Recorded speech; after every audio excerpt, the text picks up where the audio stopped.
Жените воини од кралството Дахомеј се допирна точка во културната историја на Бенин и извор на национална гордост.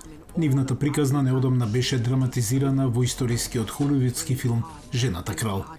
Откако оваа статуа беше откриена во Котону од страна на председателот Патрис Талон во јули 2022 година, таа привлекува посетители од целата земја.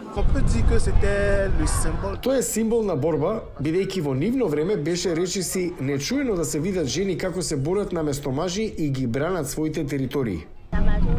Амазонките се бореа за Бенин, за Дахомеј. Тие играа важни улоги во земјата. Мило ми е што дојдов да ја видам оваа статуа. Многу е убава.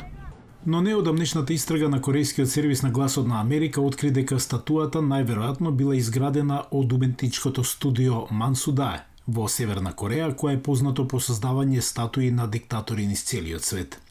Мансудаe моментално е под санкција на Обединетите нации со цел да го спречат севернокорејскиот лидер Ким Џонг Ун да дојде до странска валута што може да се користи за финансирање за програмата на нуклеарно оружје на земјата.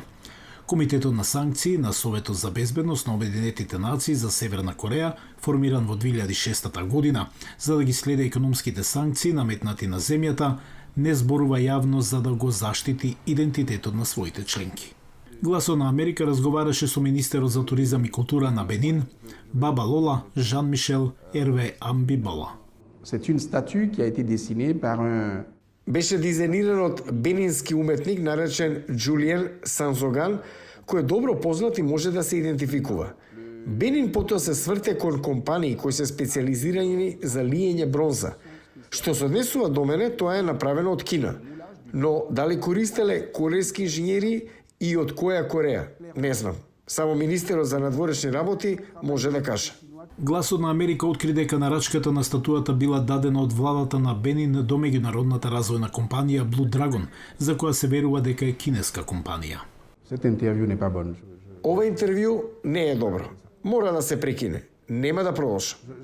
Од Гласот на Америка беше побарано да престане да се снима. Дури кога санкциите се прекршени, Обединетите нации имаат мала моќ да ги натераат инволвираните држави да сносат последици. Санкциите досега се покажаа како неефикасни во спречувањето на Северна Кореја да ја продолжи својата програма за нуклеарно оружје. Севернокорејските власти не одговорија на барањето за коментар.